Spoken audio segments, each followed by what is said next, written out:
comienzo a nuestra clase. Un saludo a los hermanos que están ahí en María Paz, a los que están en el barrio San Rafael.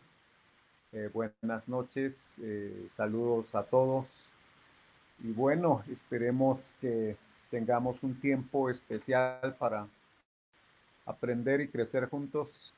Hoy entramos a hablar acerca de la doctrina de Cristo. Todas las doctrinas que nosotros hemos venido tratando, aunque de manera muy rápida, son consideradas doctrinas fundamentales. Eso significa que son innegociables y que necesariamente debemos aprender cada día más acerca de estas doctrinas. Vamos a orar para dar comienzo y rogar al Señor su misericordia. Padre eterno, te doy muchas gracias por la oportunidad que tenemos hoy de invocarte, la oportunidad de reverenciar tu nombre. Agradeciendo, Dios, el don precioso de la vida, de la salud, del sustento, del cuidado que tienes, Señor, para con tus hijos, pero también con toda tu creación. Tu nombre es digno de alabanza, de adoración, de exaltación, Señor. Aquí estamos hoy porque nos ha permitido este privilegio, Dios. Permítenos que mientras la vida dure, podamos nosotros dedicarnos cada día a buscar el hacer tu voluntad, el obrar conforme a tus deseos, para no andar, Señor, en los deseos de nuestra carne, que por lo general nuestros instintos pecaminosos siempre van a estar ahí y las inclinaciones de hacer lo malo van a estar ahí, pero agradeciendo que tu Espíritu Santo mora en nosotros, el pecado no puede señorear en nuestra vida, sino por el contrario, por medio de la obra de tu Espíritu Santo y tu palabra, el pecado es vencido diariamente en nuestra vida, en nuestra mente, en nuestras acciones, Señor. Dios Altísimo, quiero agradecer muy especialmente por la vida de Marta Durán, esta gran mujer, Señor, a quien tú llamaste de las tinieblas y la trajiste a tu gloriosa luz. Dios, te plació que hoy ella partiera de este escenario, Señor, de los vivos, para ir a descansar o para ir a dormir, Señor, en el polvo de la tierra, esperando un día, la gloriosa esperanza de la resurrección en tu venida, porque los muertos en ti resucitarán primero y te recibirán, Señor, mi buen Salvador. Muchas gracias. Gracias por esta mujer, por el tiempo que la dejaste para ayudar a edificar tu iglesia. Gracias por el ejemplo que ella dio, el legado que deja, el compromiso, Señor, con tu iglesia y con tu nombre. Gracias, Dios mío, porque estamos plenamente convencidos de que nuestra hermana podía confiar plenamente en ti y descansar en ti, oh Dios, todos los días. Y te plació hoy, Señor, que entregara el último aliento. Te alabamos, porque en la obra de la cruz, esta mujer fue salvada para tu gloria. Señor, muchas gracias en Cristo Jesús. Amén y amén. Bien, mis amados hermanos, entonces les había pedido leer algunos capítulos, como era el capítulo 14, si no estoy mal, voy a revisar, y el capítulo 14, 15 y 16. Vamos a entrar hablando un poco acerca de la persona de Jesucristo. Cuando nosotros empezamos a tratar la doctrina de Cristo o cristología, tenemos que partir de un hecho sumamente importante, y es que Jesús es plenamente Dios y plenamente hombre. Eso no es fácil para la lógica humana, porque si una cosa es algo en su totalidad, no podría ser otra cosa totalmente.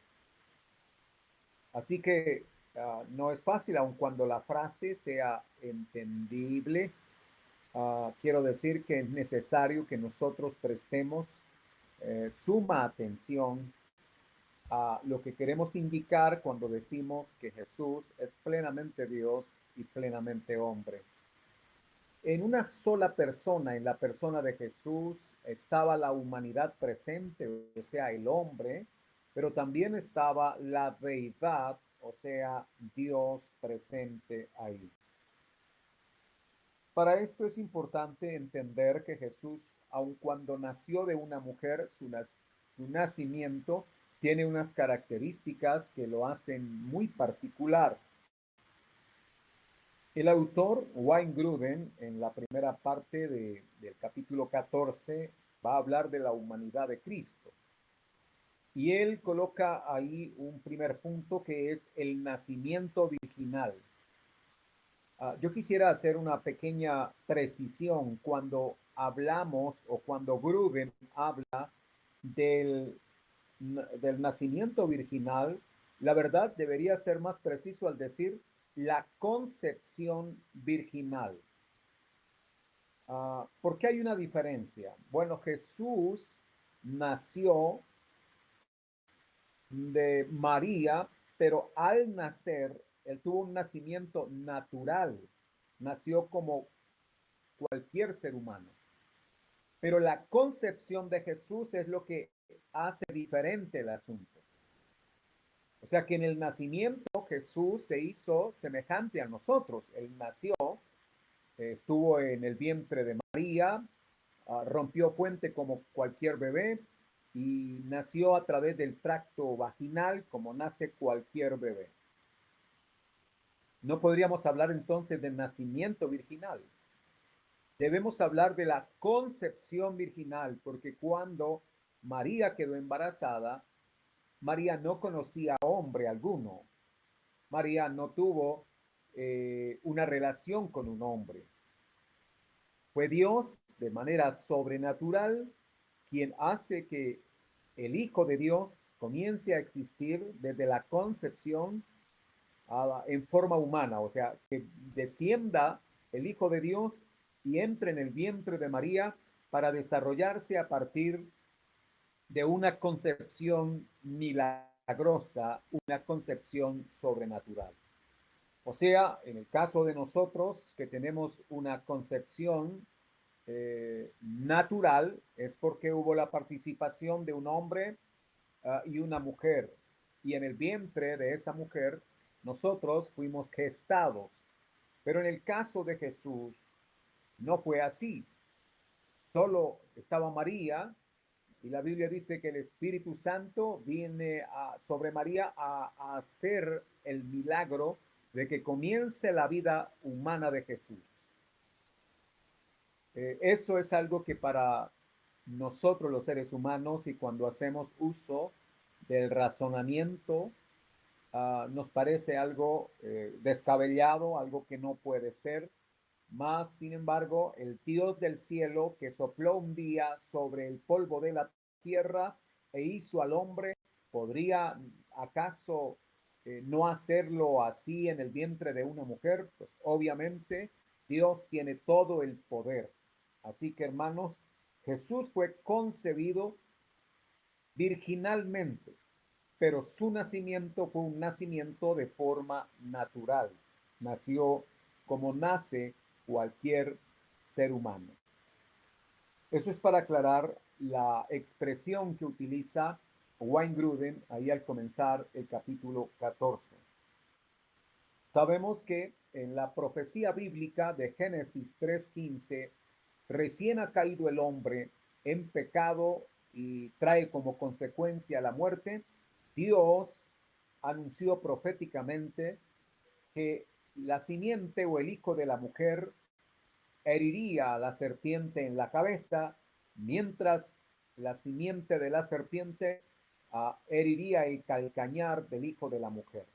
Esa expresión de Génesis 3:15 era el primer anuncio acerca de que Jesús nacería de una mujer, de que el Salvador del mundo lo haría naciendo a partir de una mujer.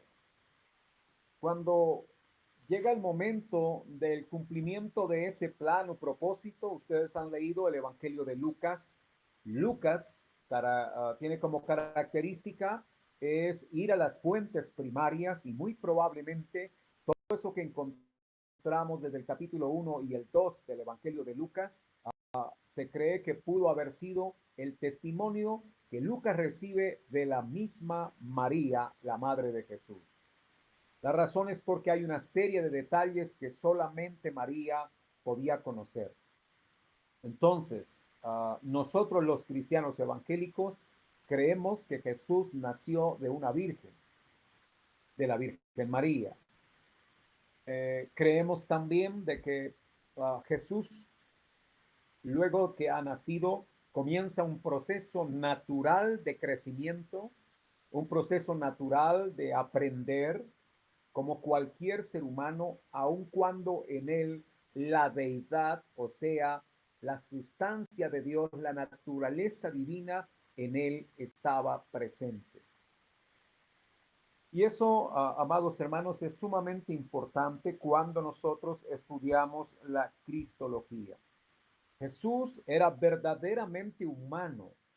El cuerpo de Jesús era como el cuerpo de nosotros. Él se hizo semejante a nosotros para que luego nosotros pudiéramos llegar a ser semejantes a Él. Él se identifica con la humanidad, se identifica con el hombre, para que luego nosotros, al ser perfeccionados, al cabo de los siglos, seamos semejantes a Él en gloria. Ahora, importante observar que Jesús, Lucas nos va a decir que Él crecía en gracia para con Dios y los hombres, que crecía en sabiduría y que crecía en estatura. Eso nos deja ver que Jesús tuvo un desarrollo normal como un ser humano. Algunos hermanos podrían probablemente curiosear mentalmente y pensar que si Jesús cuando niño pudo haber hecho milagros, pues a la verdad no está eso en las escrituras. Existen una serie de cuentos, porque no son más que cuentos, de que Jesús cuando era niño hizo milagros, como por ejemplo un pajarito que se estrelló contra un árbol y murió, y que él lo levantó y lo sopló y el pajarito siguió viviendo. Cosas como esas se han dicho, se han escrito, pero no debemos creer más de lo que Dios nos ha revelado en su santa palabra. Cuando ustedes leen el Evangelio de Juan, nos va a decir el apóstol Juan, que escribe este Evangelio, que cuando él estuvo en Caná de Galilea y transformó el agua en vino, dice la palabra que fue la primera señal que él hizo. Bueno, si Jesús cuando niño hubiera hecho milagros, entonces la que hizo en Caná de Galilea a los 30 años no hubiese sido la primera. Cosa que hay que desvirtuar entonces que Jesús, antes de comenzar el ministerio, no fue una persona que estuvo haciendo milagros por la sencilla razón de que su hora aún no había llegado. La hora de revelarse como el Hijo de Dios, como Dios mismo. Eso nos muestra de que Jesús estuvo sujeto como un hijo a José mientras José vivió, a María mientras Jesús vivió. Es lo que nosotros encontramos en las Escrituras, porque Jesús, cuando era de aproximadamente 30 años, comenzó su ministerio. ¿Qué pasó en esos 30 años? Bueno, los vivió como cualquier ser humano de la época. Jesús va a ser reconocido como el hijo del carpintero. Jesús va a ser conocido también como carpintero, porque los hijos aprendían en aquella época el oficio de sus padres.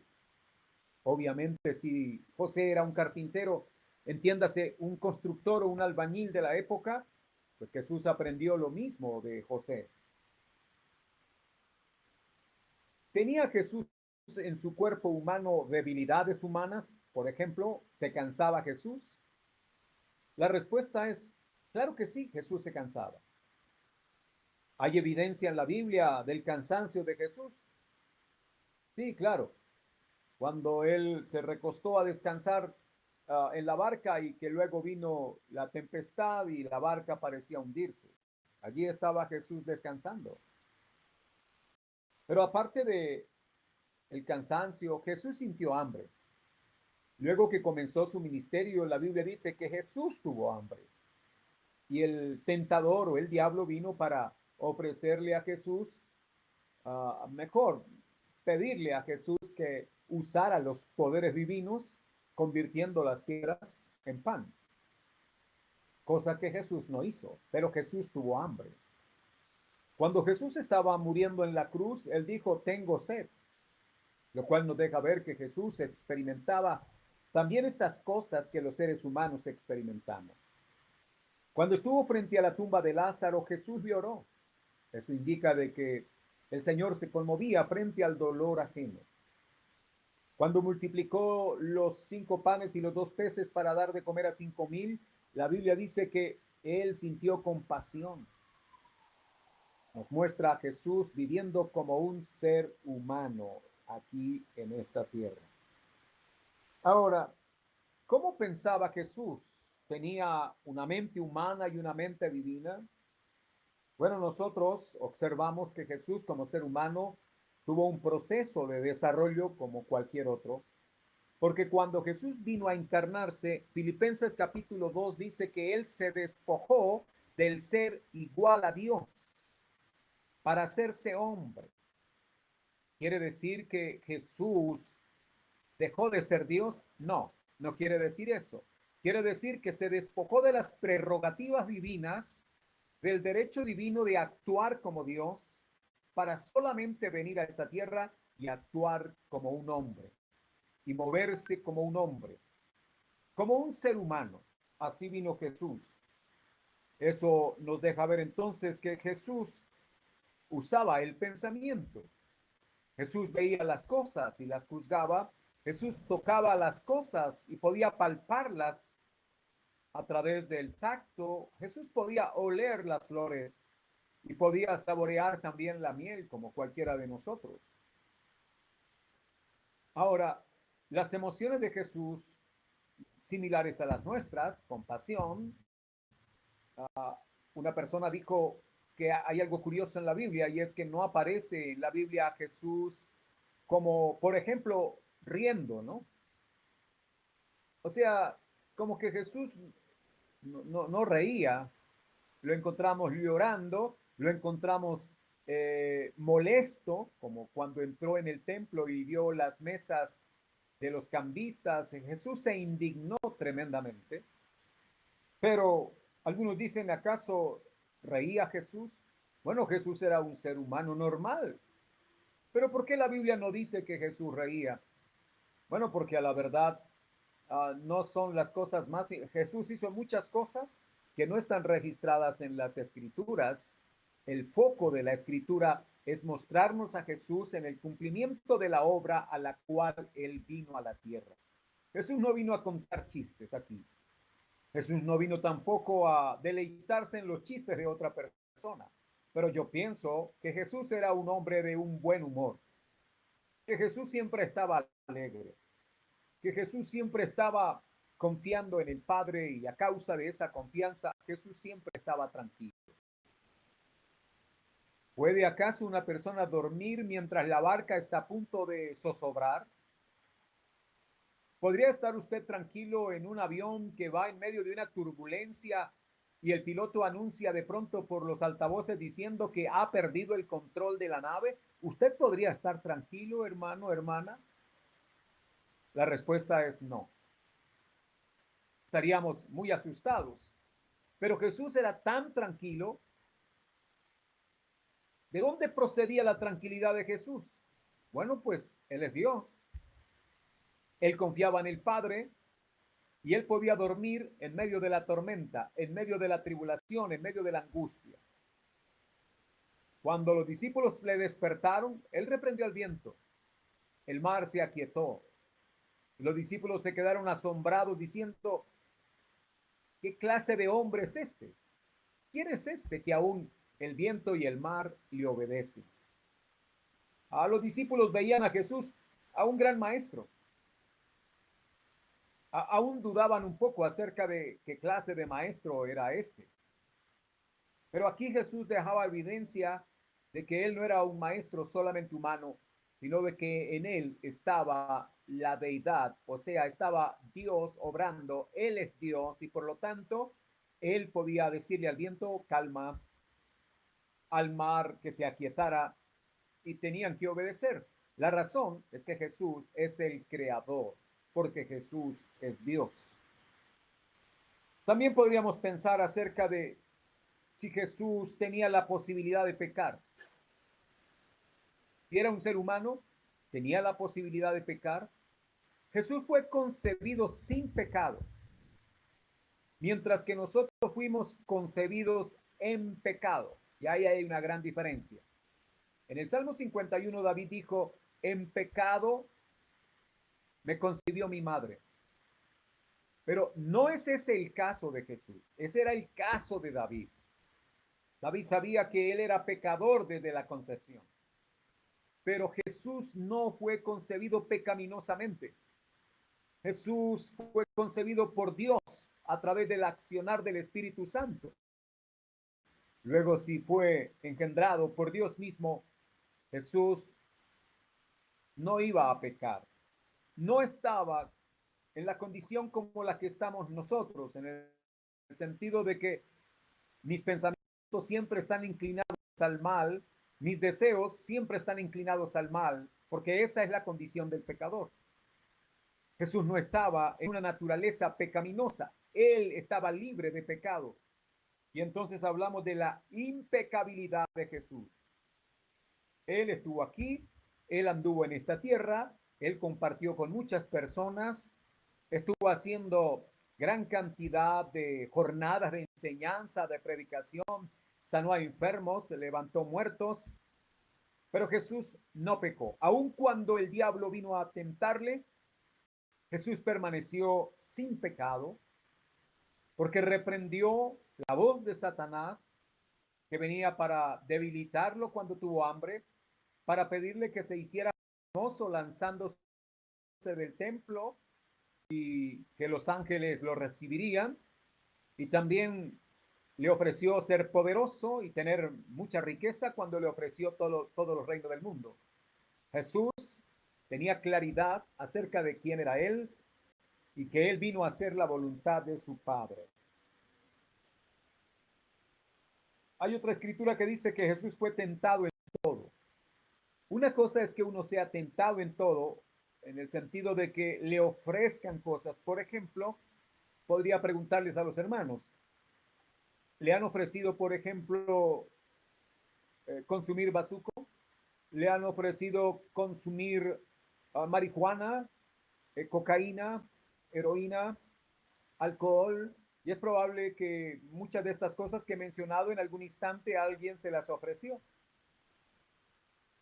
Quizá usted pudo haber aceptado algunas de ellas, pero en el caso de Jesús, Jesús, a causa de su impecabilidad, Jesús no iba a ser víctima absolutamente de estas cosas, mientras que nosotros a causa de nuestro pecado, por curiosidad, quisiéramos a veces probar, pero el Señor no necesitaba probar para saber cuál era el resultado, a raíz de que Él es Dios, como Dios, Él conoce todas las cosas. Juan dice que Jesús no necesitaba que le dieran testimonio del hombre porque Él conoce a todos los hombres. Eso nos muestra de que Jesús es Dios. El único que conoce a todos los hombres es Dios. Y si Jesús conoce a todos los hombres, luego Jesús es Dios. ¿Por qué fue necesario que Jesús tomase forma humana? Hermanos amados, era necesario que Jesús tomara forma humana por la sencilla razón de que Él vino a salvar fue a los seres humanos. Se cuenta una vez de que un niño cuidaba de un hormiguero. Él le llevaba a las hormiguitas insectos para que las hormiguitas comieran y lo llevaran al lugar donde habitan las hormigas. El niño se había hecho tan amigo de las hormigas que él era el que todos los días corría hacia aquel lugar para llevarles insectos y que las hormigas tuviesen alimento. Pero un día una carretera iba pasando por el lugar y el hormiguero iba a ser destruido. El niño afanado antes de que llegara la gran catapila, el gran bulldozer, el niño comenzó a gritarle a las hormigas que salieran rápido y que huyeran porque una gran maquinaria iba a destruir el hormiguero. El niño le gritó a las hormigas, pero las hormigas no entienden el idioma de los hombres. No entendieron el idioma del niño. Las hormigas siguieron en el hormiguero. Luego el niño coge entonces un esfero y escribe en un papel: salgan, salgan por favor, porque una gran máquina las va a destruir. Puso el letrero frente a la entrada del hormiguero. Pero las hormigas tampoco leen y por lo tanto las hormigas seguían bajo amenaza. Al niño se le vino una idea y él dijo: la única manera de yo salvar a las hormigas es convirtiéndome en hormiga, porque siendo hormiga puedo hacerme entender. Convirtiéndome en hormiga, puedo transmitirles el mensaje para poderles salvar. Obviamente, en esta historia, el niño no podía convertirse en hormiga, pero él sabía que la única manera para salvar al hormiguero era que él pudiera llegar a una conversión de ser hormiga. Solo así. Esto es para solo intentar ilustrar un poco de que Jesús, para salvar a los hombres, le era necesario hacerse hombre.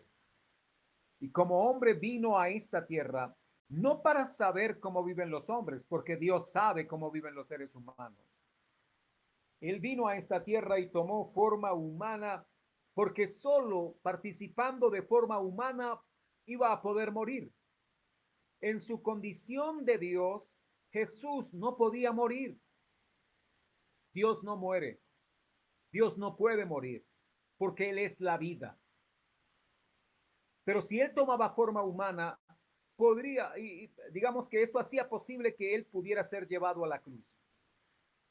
A Dios no se le podía crucificar. Se podía crucificar un hombre, se podía ejecutar a una persona, pero a Dios no. Era necesario entonces que para salvar al hombre, Jesús se hiciera hombre para que sobre él el Padre eterno colocara los pecados de todos aquellos que han creído en Jesús. Por eso fue necesaria la humanidad de Jesucristo, para que Él pudiera en la cruz sustituirnos. O sea, a la verdad, los que pecamos fuimos nosotros. Los que debimos haber muerto en la cruz éramos nosotros. Pero Jesús se hizo hombre para poder ser llevado a la cruz y en la cruz morir en el lugar nuestro. El Padre solo nos iba a perdonar por medio de un sacrificio.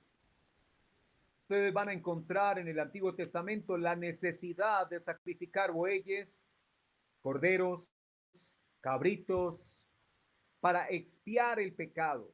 Solo se puede expiar el pecado por medio de sangre, por medio de un sacrificio cruento. Cuando en el Antiguo Testamento Israel celebraba la fiesta de la expiación, era necesario degollar un macho cabrío y la sangre de ese macho cabrío iba a ser llevada hasta el interior del lugar santísimo donde estaba el arca del testimonio y allí iba a ser presentada esa sangre para que el pueblo pudiera por un año más tener las misericordias de Dios y que la ira de Dios no cayera sobre ellos. Era necesario ese sacrificio. Y cuando una persona pecaba de tal manera que tenía que ofrecer un sacrificio, eso indicaba que en vez de que él muriera, podía presentar un cordero.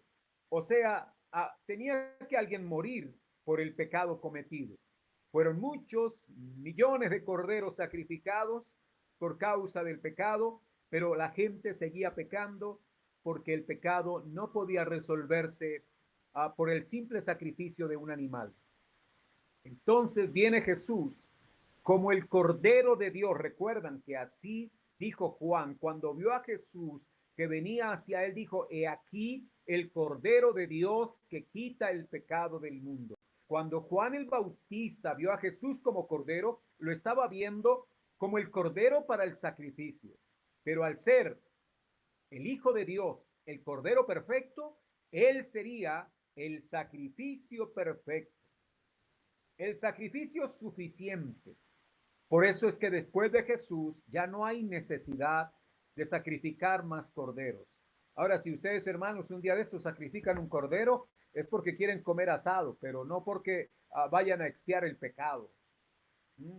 Ojalá cuando vaya a Cúcuta podamos comer cabrito o algo así, ¿no? Pero no es para expiar la culpa, ya el sacrificio perfecto lo hizo Jesús. Ahora, siendo él ese sacrificio expiatorio, sustitutivo, le era necesario entonces, como lo mencioné, participar de carne, o sea, de cuerpo, de naturaleza humana. Esto nos lleva a decir que Jesús era una persona con dos naturalezas, la una humana y la otra divina.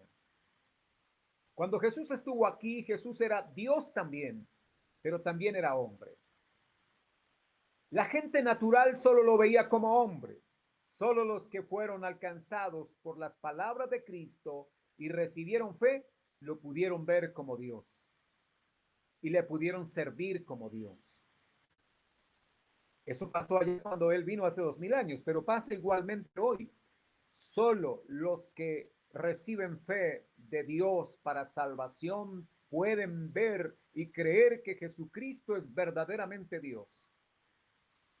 Los que no piensan que Jesús es un gran maestro que vivió, un gran profeta que estuvo aquí, un gran líder que movió masas y que impactó tremendamente a su pueblo. Bueno, eso es lo que piensan algunos.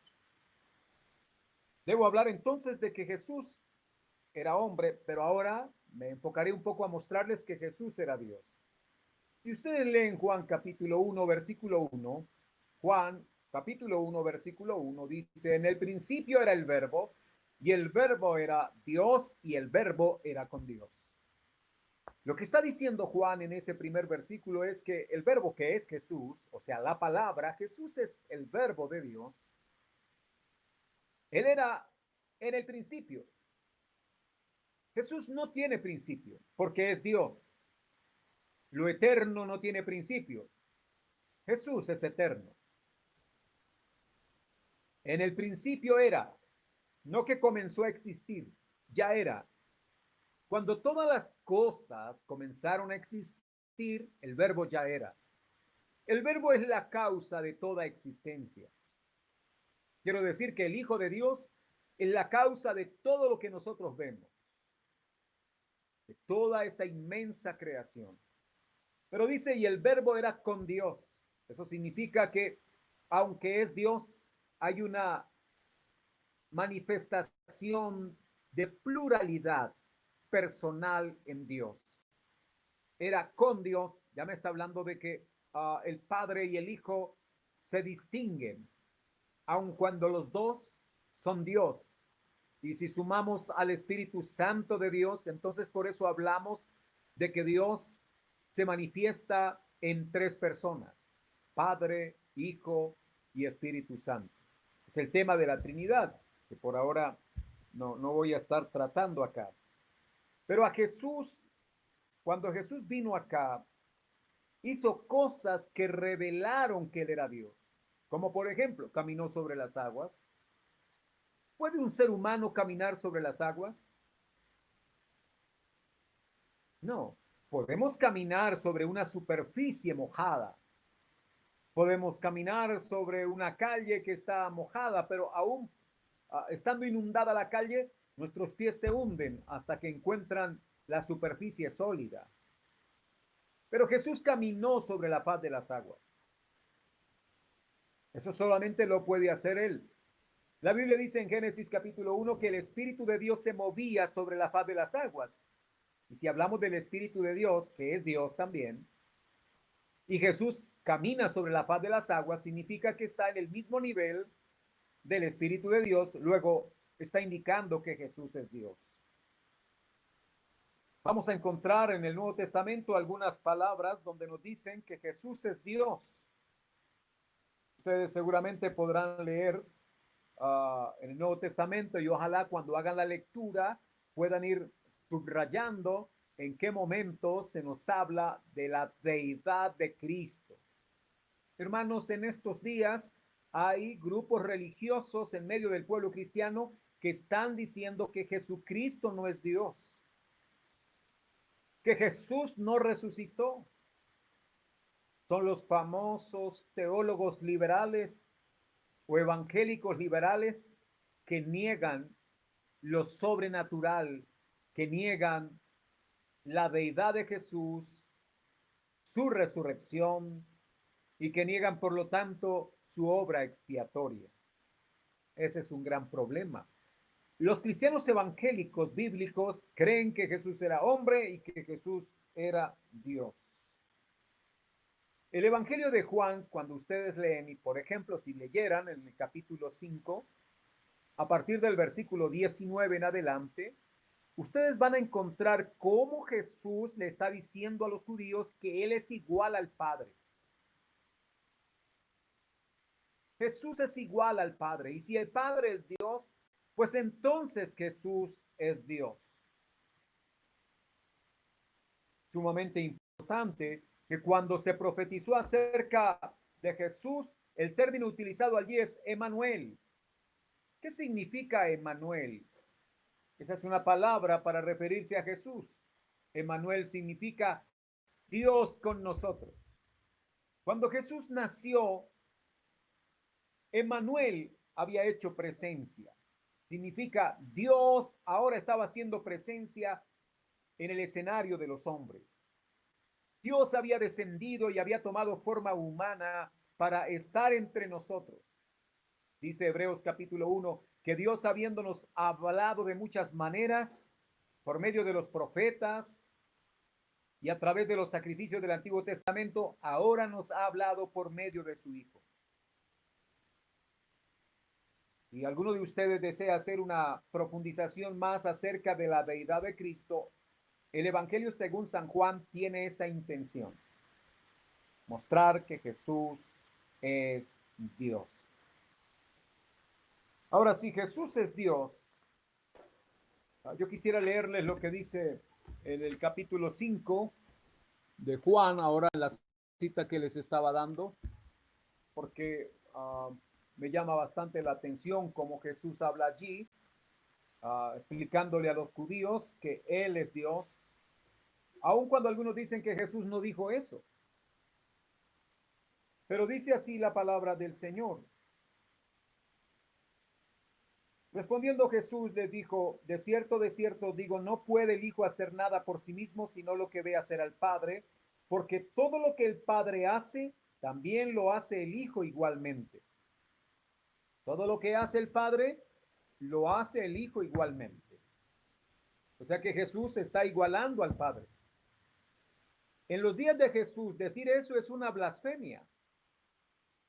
Por eso los judíos procuraban matarle. Si ustedes miran en el versículo 18, el verso anterior, capítulo 5 de Juan, verso 18, por esto los judíos aún más procuraban matarle, porque no solo quebrantaba el día de reposo, sino que también decía que Dios era su Padre, haciéndose igual a Dios. El 20 dice: porque el Padre ama al Hijo y le muestra todas las cosas que Él hace, y mayores obras que ésta les mostrará, de modo que vosotros os maravilléis. Porque como el Padre levanta a los muertos y les da vida, así también el Hijo a los que quiere da vida. Porque el Padre a nadie juzga, sino que todo el juicio dio a su Hijo, o dio al Hijo, para que todos honren, oiga bien, versículo 23, para que todos honren al Hijo como honran al Padre. El que no honra al Hijo, no honra al Padre. Esto de honrar significa rendir honor, rendir gloria, rendir tributo. Y Jesús estaba diciendo que al Hijo se le debe honrar, como se honra al Padre. Solo al Señor nuestro Dios adoraremos. Pero aquí nos está diciendo que el Padre recibe honor y que debemos honrar al Hijo. Eso significa que el Padre es Dios y el Hijo también es Dios. Además nos está diciendo que Dios, el Padre, entregó todo juicio al Hijo. Bueno, eso es importante.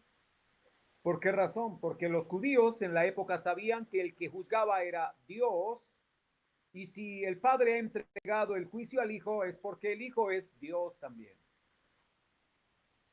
Y así yo podría mostrarles a lo largo del Evangelio de Juan eh, el tema de la deidad de Jesucristo. Pero como debo avanzar porque el tiempo va corriendo, vamos a mirar un poco acerca de el capítulo 15. Ustedes deben leer todo este material, deben responder las preguntas que aparecen al final de cada capítulo. Van a encontrar cuál es la idea del arrianismo, del apolinarismo, del nestorianismo y del monofisismo. Quizás nosotros tenemos un poco más de conocimiento de los arrianos. El arrianismo negaba que Jesús fuera Dios. ¿Saben qué grupo religioso que trabaja mucho por las casas, tocando puertas, niega que Jesús es Dios? ¿Saben ustedes?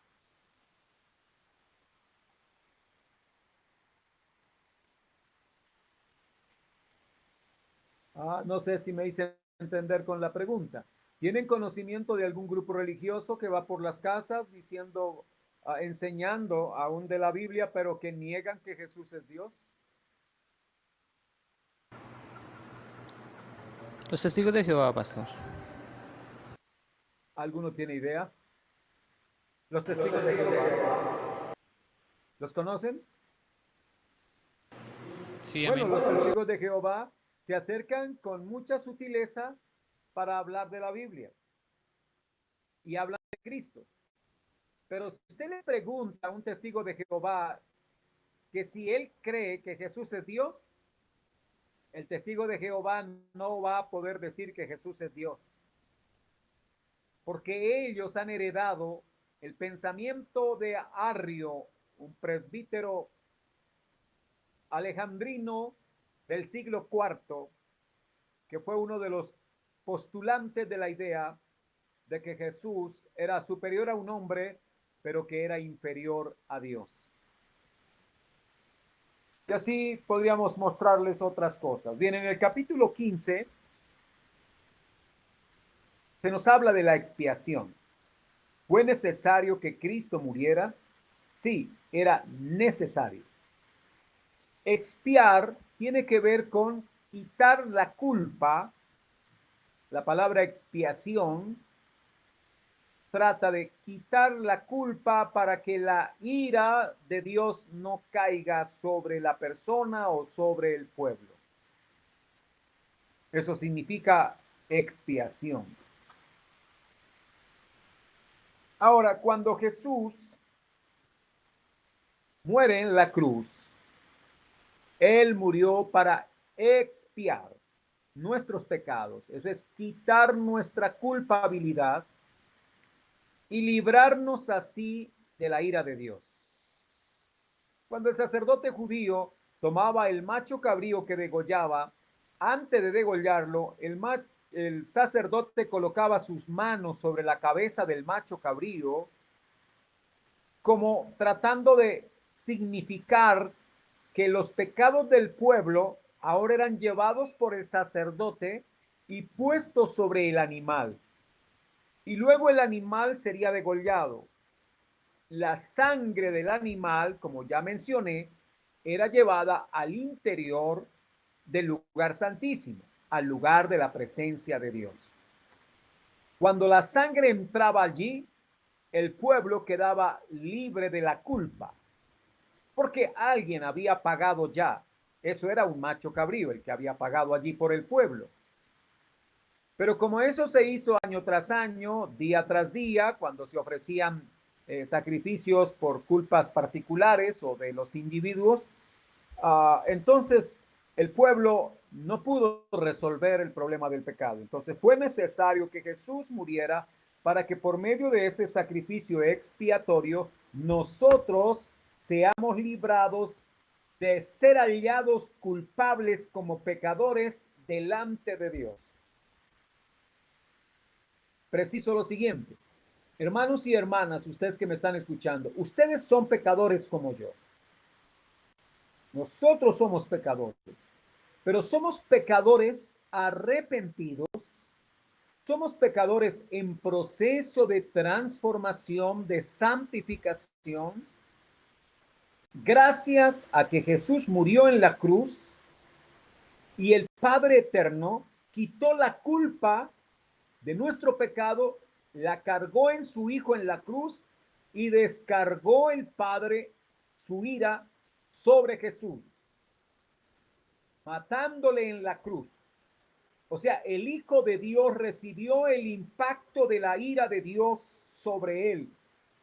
Esa ira era sobre nosotros, pero Jesús la sufrió para que usted que está ahí sentado y sentada, hoy pueda reconocer que si Jesús no hubiera muerto en la cruz, usted es un candidato y yo sería un candidato a la condenación eterna sin la más mínima posibilidad de salvarnos. Si Jesús no muere en la cruz, no habría oportunidad de salvación. La humanidad entera estaría condenada. Nadie sería salvo. Dios derramaría su ira sobre toda persona porque eso es lo más justo, que Dios castigue al pecador. Ahora, quiero preguntarles, ¿murió Jesús por toda la humanidad?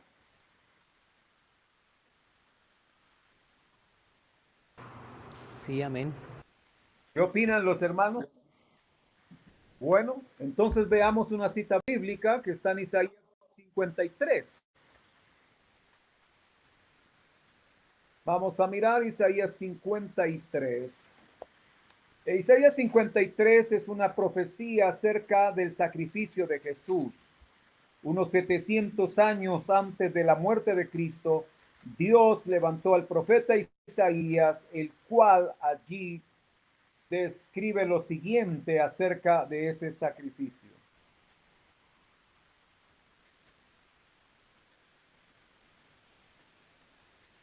Dice, verso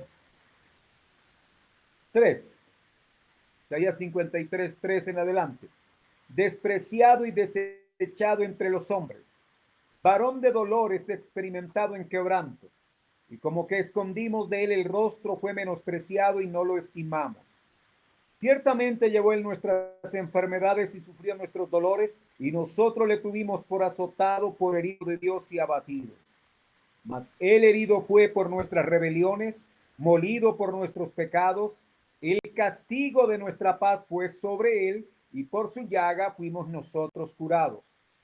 Todos nosotros nos descarriamos como ovejas, cada cual se apartó por su camino, mas Jehová cargó en él el pecado de todos nosotros.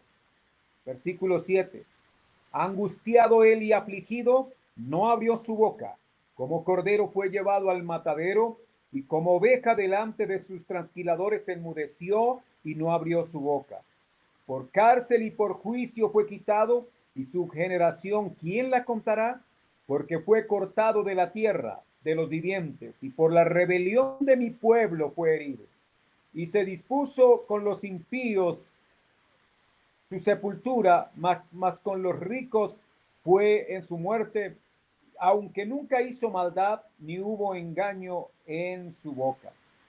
Cuando nosotros miramos acá este pasaje, encontramos una descripción 700 años antes de la obra de Jesús, presentada por el profeta Isaías. El versículo 11 dice, verá el fruto de la aflicción de su alma y quedará satisfecho.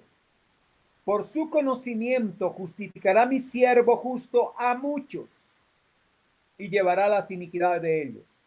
Miren la última frase del versículo 11. Por su conocimiento justificará mi siervo justo ¿a cuántos? ¿A todos? A muchos. A muchos. Y llevará las iniquidades de ellos, o sea, de esos muchos. De tal forma que debo decirles que Jesús no murió por toda la humanidad. Jesús murió por muchos. Pero al decir por muchos no significa todos, y eso es supremamente importante tenerlo en cuenta ahora, porque cuando entremos a hablar de la doctrina de la salvación, necesitamos dejar claridad respecto a esto. Siempre se nos ha enseñado de que Jesús murió por toda la humanidad. Si Jesús cargó el pecado de toda la humanidad y fue a la cruz por toda la humanidad, luego toda la humanidad tiene que ser salva. Porque si Jesús pagó por todos, luego todos son salvos. Pero lo que nos está diciendo allí es que el Señor cargó en él el pecado de muchos. Y eso es supremamente importante, porque no todos, dijo Isaías, han creído a nuestro anuncio. Así que, hermanos, es bueno revisar si tenemos en nuestra mente la idea de que Jesús murió por todos. Tengo en el Nuevo Testamento también otra cita bíblica, estoy buscándola acá, donde la Biblia nos va a hablar de que Jesús murió por muchos, pero no por todos. Mateo capítulo 20, verso 28.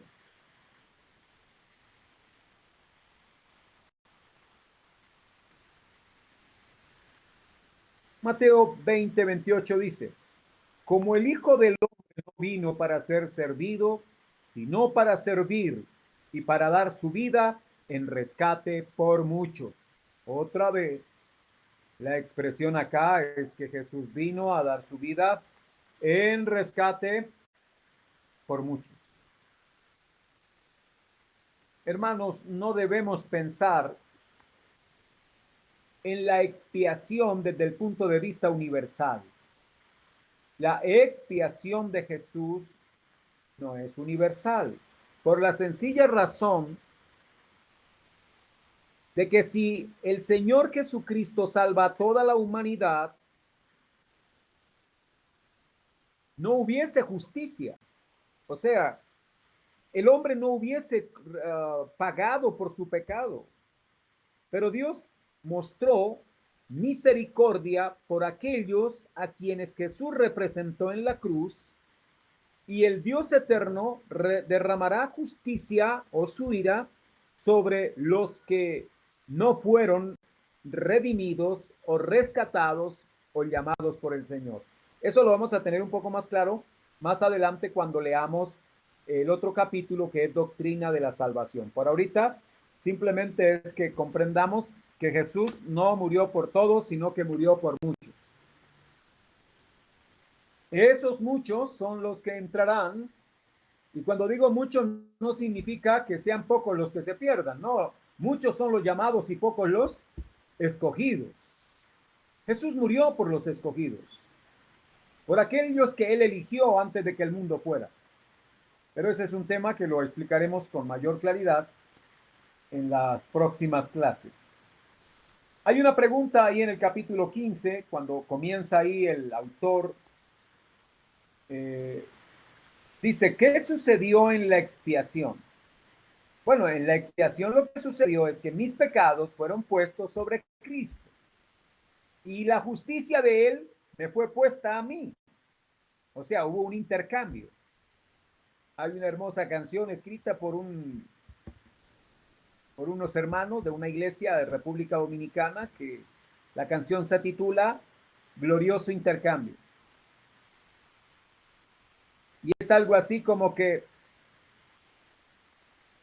el reo que merecía morir fue librado porque un inocente tomó el lugar del reo y el inocente fue ejecutado. Jesús fue sin pecado, fue justo, inocente él, sin ningún pecado, murió por nosotros, pecadores que hoy estamos en el proceso de santificación. Hay una tercera pregunta y quiero que alguno de ustedes la responda. La tercera pregunta dice, ¿descendió Cristo al infierno? Mi hermana dice que no, allá con su mano, y tiene razón, Jesús no descendió al infierno. Pero se nos ha enseñado en algunos casos de que Jesús cuando murió fue al infierno. No, Jesús no fue al infierno, Jesús fue a la tumba. No fue al infierno. ¿A qué iría al infierno? Y algunos dicen que fue a predicarle a la gente que fue condenada en los días de Noé. Es una mala interpretación del texto. Cuando Jesús murió por nosotros, su cuerpo fue puesto en la tumba y al tercer día resucitó venciendo la muerte. Jesús murió verdaderamente como hombre. Como Dios no podía morir, pero como hombre murió. Al tercer día Jesús se levanta, el Jesús que es hombre y que es Dios, se levanta de la tumba, mostrando inclusive a algunos de sus discípulos las heridas hechas durante la crucifixión. ¿Se recuerdan que hubo uno de los discípulos que era bastante escéptico? Hablo de Tomás y él dijo, yo no creo hasta que no meta mis dedos en sus llagas. Y cuando Jesús resucitó y se les apareció, le dijo a Tomás un día, que estaba ahí Tomás, le dijo, ven Tomás, mete tu dedo en mi llaga, para que Tomás creyera. Y Tomás cayó a los pies de Jesús y le adoró, dice la Biblia, y le dijo, mi Señor y mi Dios. Ese fue un reconocimiento que hizo Tomás acerca de la deidad de Jesús. Así que hermanos, Jesús no fue al infierno. Es más, ¿a dónde fue Jesús durante el tiempo que estuvo sepultado? Jesús duró sepultado 3 días y 3 noches. Con lo cual tenemos unas cuentas que hay que hacer. A nosotros nos han dicho que Jesús murió un viernes y que para el domingo había resucitado. ¿Sí recuerdan esto? En Semana Santa normalmente aún los cristianos también les da por celebrar la Semana Santa y algunos piensan que Jesús murió un viernes y que resucitó un domingo. Yo no puedo sacar 3 días y 3 noches desde el viernes al domingo. Algunos tratan de darle una interpretación muy arrebatada o muy sacada de los cabellos. Cuando Jesús fue interpelado por los judíos, ellos le dijeron, haz una señal y creeremos en ti. Jesús le dijo estas palabras. La única señal que les voy a dejar es que así como Jonás estuvo 3 días y 3 noches en el vientre del gran pez, así estará el Hijo de Dios en el corazón de la tierra.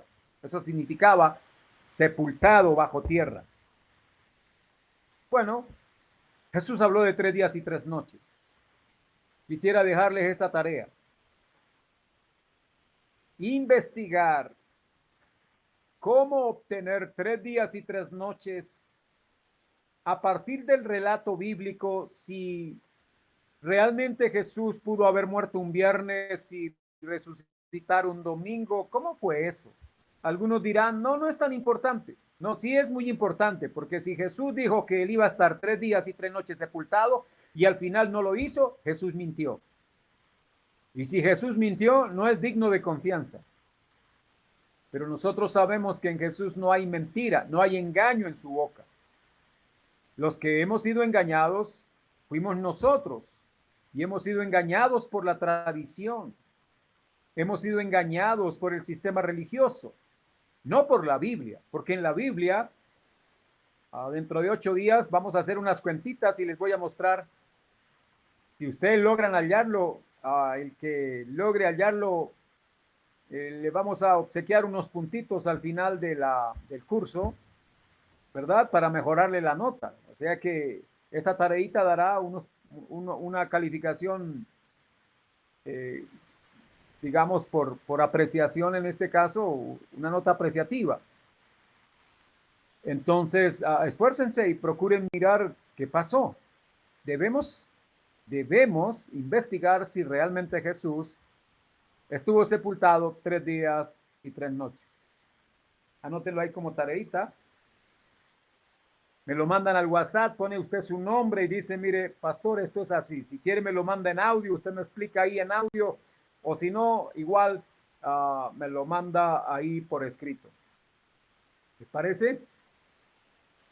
Bueno, eso es como para que esta semana no se vayan a aburrir por ahí sin tareas. Yo no les he dejado casi tareas, entonces puedan estar ahí como bastante entretenidos.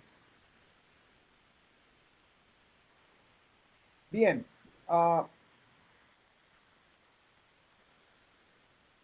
Cuando Jesús nació aquí como ser humano,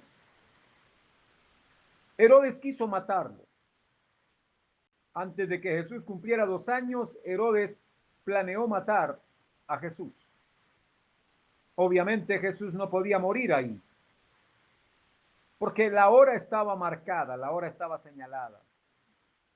Hoy que lamentamos la muerte de nuestra hermana Marta Durán, uno tiene que llegar a la conclusión de que era el día señalado por Dios. Doloroso para la familia, desde luego que sí. Y esto vale para reflexionar nosotros. Usted, hermano y hermana que está ahí, yo los veo vigorosos, vigorosas. Buena parte del grupo son jóvenes y jóvenes, dijo un vecino de ustedes allá. Entonces, los que son robustos, saludables, podríamos pensar que el día está lejos. Pero la verdad no es así. Hoy estamos vivos, mañana no sabemos. Dios, nosotros venimos como el yogur, ¿no? Tiene fecha de expiración, fecha de vencimiento. Como los medicamentos que tienen fecha de vencimiento, nosotros también tenemos fecha de expiración. Y el día de la fecha, mejor, la fecha se cumplirá. Y ese día partiremos. Igual Jesús. A Jesús quisieron matarle cuando era niño. A Jesús quisieron matarle cuando sanó al paralítico en el estanque de Betesda. Pero Jesús dijo, mi hora aún no ha llegado. Jesús sabía cuándo iba a ser su hora. Y a partir del capítulo 13, ustedes van a encontrar a Jesús aproximándose a la hora en la cual él entregaría su vida por aquellos que el Padre decidió salvar para gloria de su nombre. Entonces, mis amados hermanos, yo les pregunto, supóngase que usted supiera que va a morir dentro de un mes. ¿Cómo viviría este mes? ¿Tranquilo? ¿Angustiado? La cuenta regresiva le generaría estados emocionales bastante complicados. Usted se quedaría mirando el reloj y ver cómo el reloj está, ¿verdad?, marcando el tiempo que corre y en la medida en que pasan los días, usted está más cerca de ese día. Gracias a Dios, Dios no nos ha revelado eso, hermano. Bendito Dios que no nos dijo cuándo vamos a morir. Pero eso no es para olvidarnos de lo frágiles que somos, de lo pasajeros que somos. Muere el niño, muere el joven, muere el adulto, muere el viejo, muere el hombre, muere la mujer, el rico, el pobre, muere el negro, el blanco, el alto, el bajito, el flaco y el gordo, todos morimos. Y el único que sabe cuándo será es Dios. Ahora, Jesús, sabiendo cuándo iba a ser su hora, la Biblia dice que estuvo orando en el monte Getsemaní la noche que fue precisamente arrestado. Él estuvo orando allí y hubo angustia. La Biblia dice que descendían de su frente sudor como gotas de sangre, y eso habla de la gran agonía y la gran angustia que él estaba viviendo allí cuando oró y dijo, Padre, si es posible, pasa de mí esta copa, pero no se haga mi voluntad, sino la tuya. Jesús sabía que su hora había llegado y que era ineludible, era impasable ese momento, pero manifiesta su plena confianza en el Padre. Quiero decir con esto es que Jesús aún nos enseña a morir. Jesús nos dice cómo enfrentar la muerte. Y es sencillamente manifestando nuestra plena confianza en nuestro Dios. La muerte en la cruz era de las muertes más dolorosas. La muerte en la cruz era una muerte, amados hermanos, que la persona moría a causa del intenso dolor. La forma en que los crucificaban hacía que al estar colgados por el peso del cuerpo, la caja torácica se comprimiera y la persona no pudiera respirar bien. Y para la persona medio sentir un poco de alivio y respirar o tomar una bocanada de aire, la persona tenía que empinarse, pero abajo los pies estaban traspasados por un clavo, de tal manera que empinarse para tomar aire les producía muchísimo dolor. La fiebre hacía presencia. La persona terminaba allí deshidratándose a causa de la fiebre. Por eso Jesús manifestó tener sed.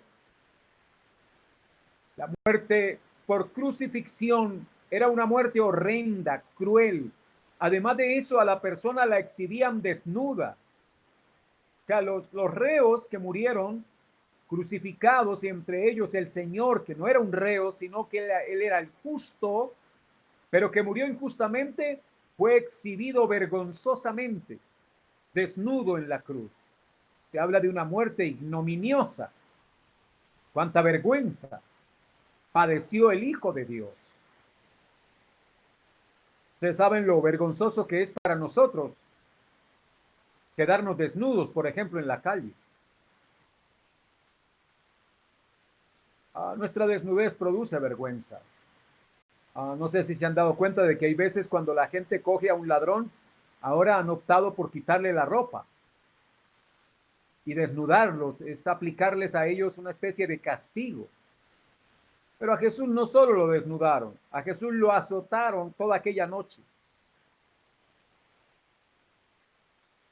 Amados hermanos, Jesús sufrió la perversión del ser humano, la crueldad del ser humano. Jesús sufrió porque llevó la ira de Dios. Sintió el abandono del Padre cuando dijo: Dios mío, ¿por qué me has desamparado?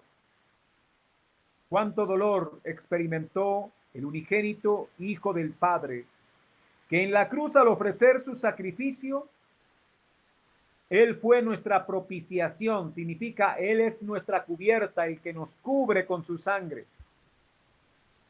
A propósito, no está bien que las personas estén diciendo: sangre de Cristo, cúbreme, porque han hecho de eso una frase como un mantra, una frase mágica. Eso no funciona así. La sangre de Jesús no es para usar una frase como para que Él nos libre. La sangre de Jesús fue lo que Él derramó en la cruz para que nos arrepintiéramos de nuestros pecados y aún de prácticas supersticiosas, como creer que por mencionar una frase, entonces soy librado. No, soy librado solo por creer en Jesús. Pero Él es el que me cubre y el que me reconcilia con el Padre. Como pecadores estábamos enemistados con Dios, éramos enemigos de Dios.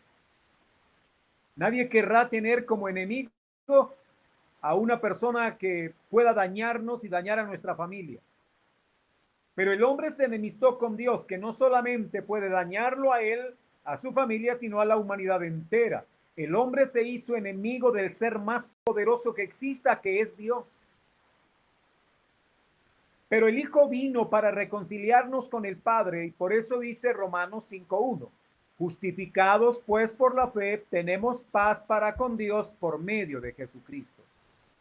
Así que, hermano y hermana, usted que me oye ahora, si usted puede experimentar comunión con Dios, es gracias, no que usted aceptó a Jesús, no que usted un día se arrepintió, no que usted un día como que dijo: voy por mal camino y tengo que coger un buen camino. No, usted hoy tiene comunión con Dios gracias a que Jesús murió por usted, murió por mí.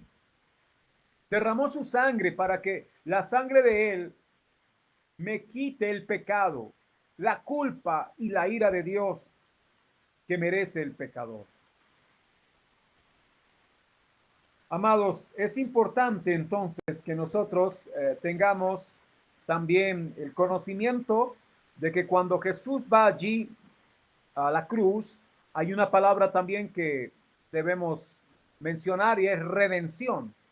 La palabra redención significa nos rescató. Pagó Jesús un rescate. Cuando secuestran a una persona, los secuestradores piden dinero. Quisiera preguntarle a Miguel, ¿qué pasaría si secuestraran a Yuleidi?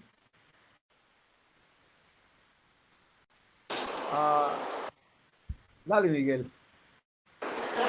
Créame que ya me he soñado eso. Bueno, y No supóngase soñaba como esperanza, ¿no? Sino que he tenido ese sueño. sí, un mal sueño. Una pesadilla, sí. Bueno, supóngase que le dicen a Miguel, debe pagar, no sé, 1.000 millones por la liberación de Yuleidi. Lo primero que piensa Miguel es, ¿y de dónde yo voy a conseguir ese dinero? Los secuestradores le van a decir, bueno, ¿cuánto estaría dispuesto a pagar por ella? Aquí hay un comentario que se hace una contraoferta. Ya vale.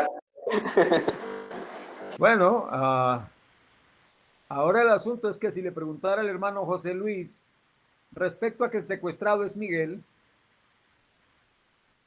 que es el hijo, ¿cuánto estaría dispuesto a pagar?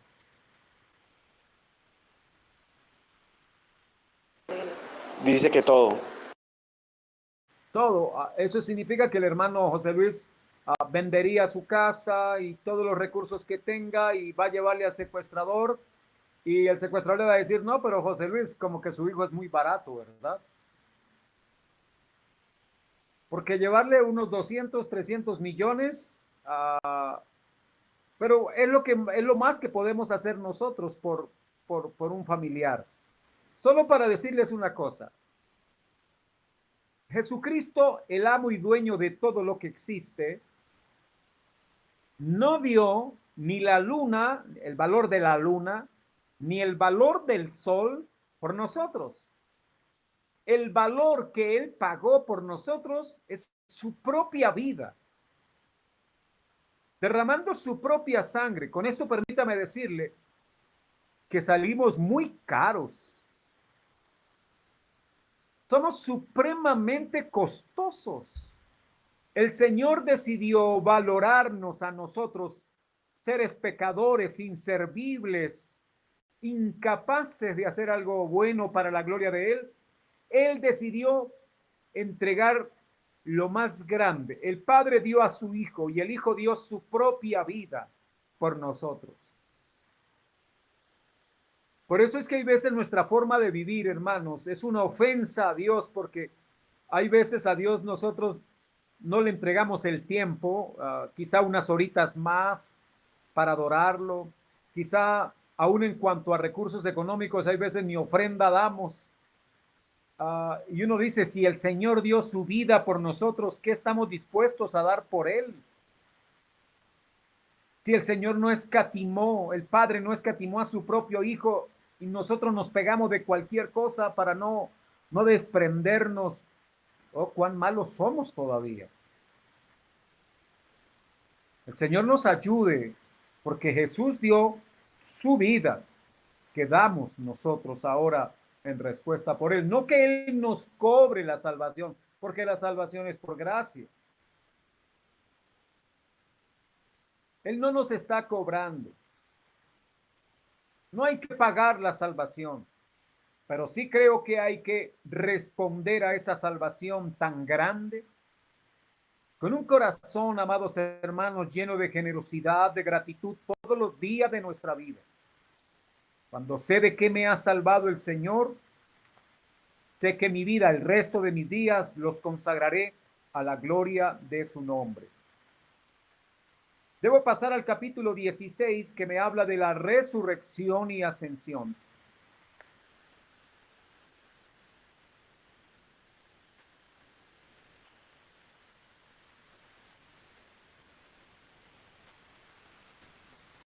Bien, nosotros, los cristianos evangélicos, creemos, al menos los bíblicos, ¿no? Porque hay otros que no son bíblicos. Los cristianos evangélicos bíblicos creen que Jesús resucitó.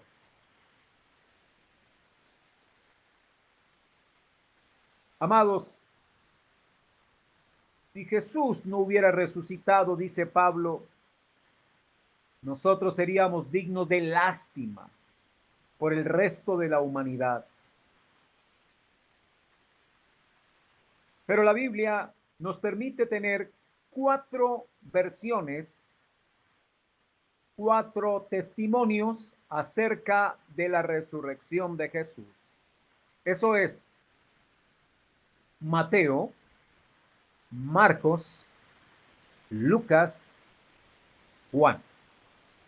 Los 4 evangelistas van a dedicar la mayor parte de su material a la última semana de Jesús, a la más grande obra hecha por Jesús, que no es sanar a un paralítico, que no es darle vista a un ciego, que no es de dar de comer a 5,000 hambrientos, no. La más grande obra de Jesús es su propia obra en la cruz. No hay obra mayor que esa. Pues, amados, los 4 evangelistas dan testimonio de que Jesús murió,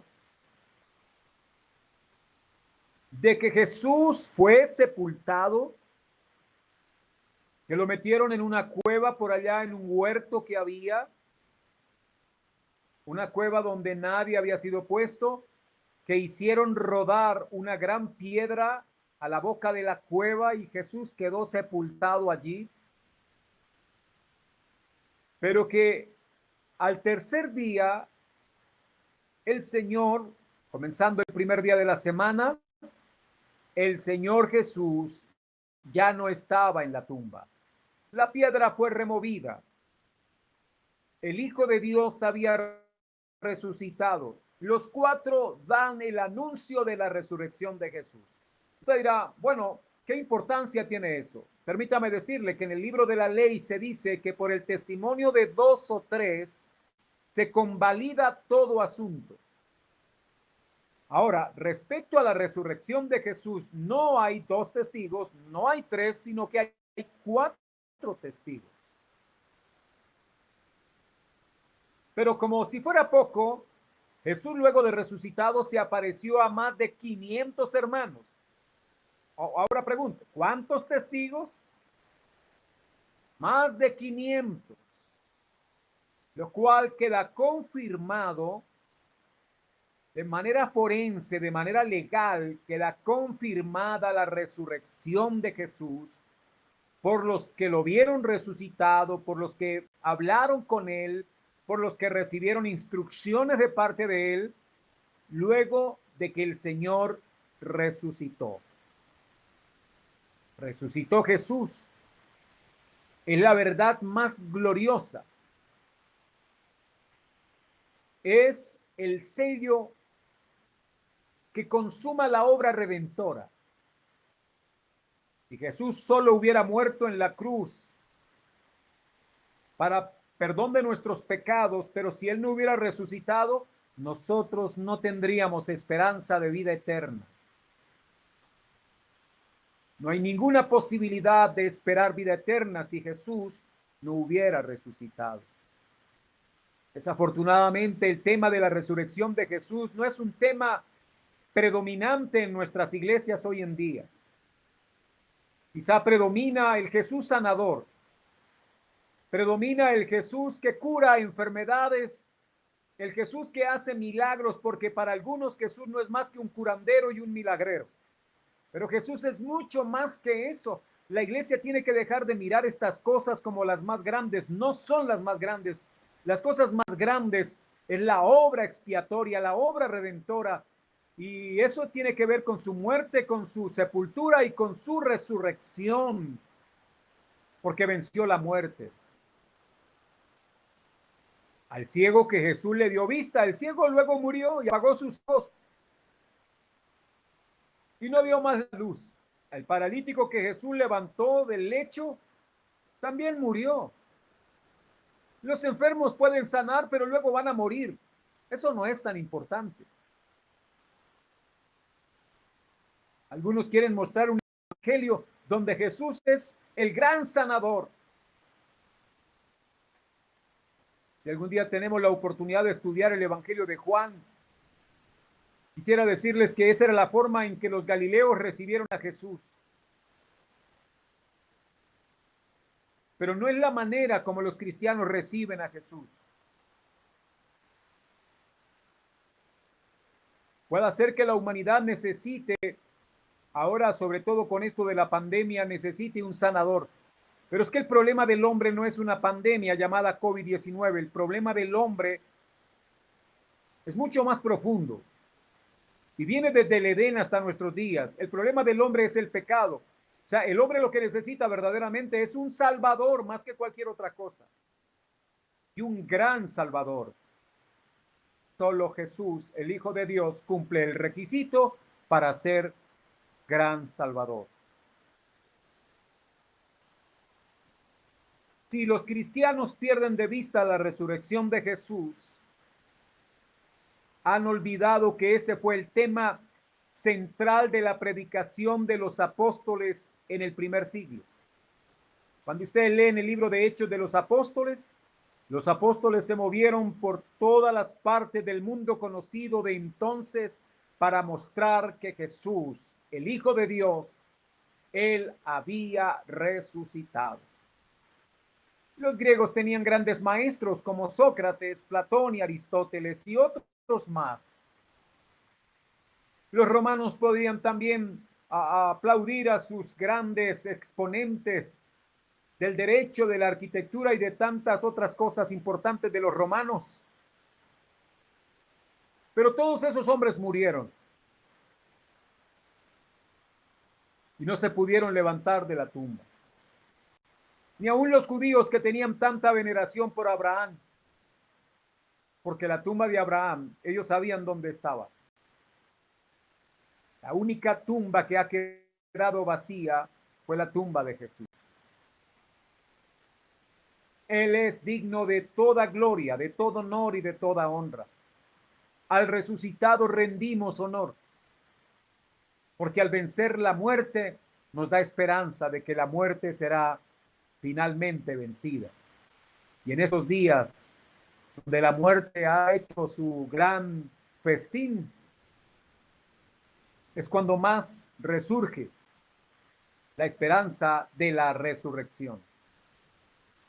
Así como Él resucitó, los que creemos en Jesús también resucitaremos en su venida. Esa es nuestra esperanza. Hermano y hermana, yo sé que usted lucha mucho por tener una casa o tener un apartamento o tener un negocio, tener carro, tener estudio y muchas cosas, pero permítame decirle que esas cosas no son las más importantes. Está bien, lucha por ellas, pero eso no es lo más importante, porque mañana la muerte nos va a visitar. Y a la muerte no la podemos transar con un apartamento, con una casa, con un carro, con cartones académicos. No. A la muerte solo se le puede derrotar por la obra de aquel que la venció, Jesús, el Hijo de Dios. Entonces podemos caminar hacia la muerte con la esperanza de que resucitaremos para gloria de nuestro Salvador. ¿Cuándo? Cuando el Señor venga. Amados hermanos, muchísimas gracias por la oportunidad que Dios nos brinda de estar en una clase más. Esperamos que les sea de gran provecho. Sé que hay inquietudes, vuelvo y les reitero, si ustedes escriben al grupo de WhatsApp inquietudes, yo les voy a estar ahí ofreciendo alguna respuesta. No se guarde eso, no le dé como, eso no es tan importante. No, sí es muy importante tener claridad. Entre más conozco de Dios, mejor puedo adorarlo. Más comprometido estoy con servirlo. Oremos a Dios. Padre nuestro, te damos muchísimas gracias por la oportunidad especial concedida en esta noche para considerar tan importante tema acerca de nuestro Salvador Jesucristo, aquel que se hizo carne, que nació de María, siendo ella una virgen y de manera milagrosa fue dada esa concepción para que el Hijo de Dios, que formara en el vientre de aquella mujer y como estaba profetizado, naciera para traer luz a los que estaban en gran oscuridad. Te bendecimos, te exaltamos, porque viniste a esta tierra no a recibir aplausos de los hombres por una sanidad, no viniste a recibir aplausos porque dio de comer al hambriento. Tu obra principal y su obra central era morir en la cruz, era ser vejado por la criatura misma a la cual él iba a salvar. Cuánta misericordia y cuánta grandeza hay en ti, amado Señor y Salvador. Te damos honor a ti en esta hora. Pedimos perdón por nuestros pecados. Pedimos perdón por nuestra negligencia y por esa espiritualidad liviana que llevamos, Señor, por la falta de compromiso con tu causa, por la falta de amor por tu palabra, por no glorificarte todos los días, sino más bien buscar como la gloria nuestra. Estamos quizá intentando ser importantes en este mundo antes que buscar que tu nombre sea reconocido, Señor. Aquí estamos, Dios.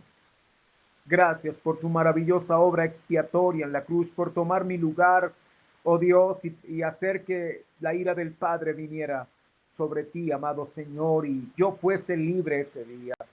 Aun cuando estaba lejos para el día de mi aparición aquí, Señor, de nacer como pecador, pero tú hiciste la provisión hace tanto tiempo, oh Dios mío, y luego llamarme por medio de la predicación del Evangelio para que hoy te conozca y así a mis hermanos también, que ellos te conozcan a ti y de esta manera rendirnos a tus pies para vivir una vida que sea conforme a tu voluntad y no conforme a nuestros deseos.